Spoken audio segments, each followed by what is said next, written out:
my mom brought the dark fantasy biscuit. Yes, which is my favorite biscuit. But I'm sad too. Why?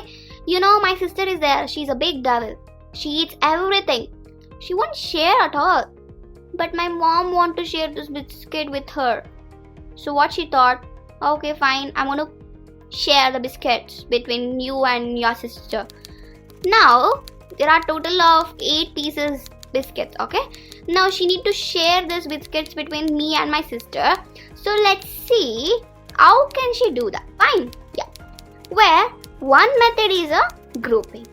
So what she'll do, she'll places all these 8 pieces of biscuit on the tables and she will group the biscuits into 2 groups where each group is having 4 biscuits. Okay, so there are 2 groups which is having 4 biscuits each. Now she'll give me and my sister. Okay, this is one method. But there is one more method. So what is that? It is called as a repeated subtraction. What is that? See, there are total of 8 pieces of biscuit. And she need to divide between me and my sister. So 2 kids are there. Yeah, I'm a kid. Now, let us do the subtraction, a repeated subtraction until we get 0.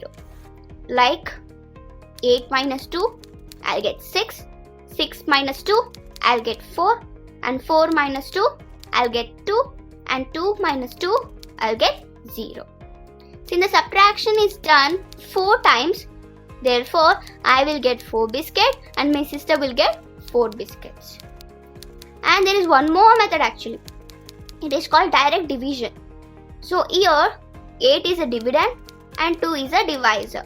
So I'll place this 8 inside the bracket and the 2 outside the bracket.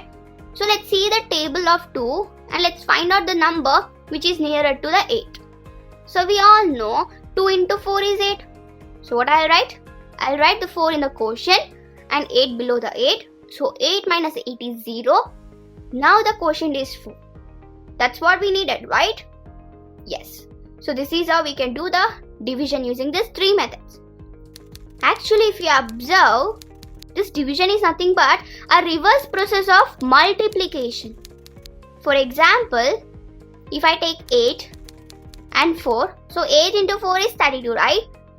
And we all know 32 divided by 8 is also 4. And 32 divided by 4 is 8. This is very easy, right? Yeah. But you can follow this method only when the numbers are smaller. Suppose if I want to divide 84 by 4, this is a 2 digits number. And if I want to use the same method, oh my god, it's a time consuming, you know, and it is also difficult to follow. That's why there is a standard method which we follow to do the division process. So let's see the standard method or let's learn the standard method in the next class.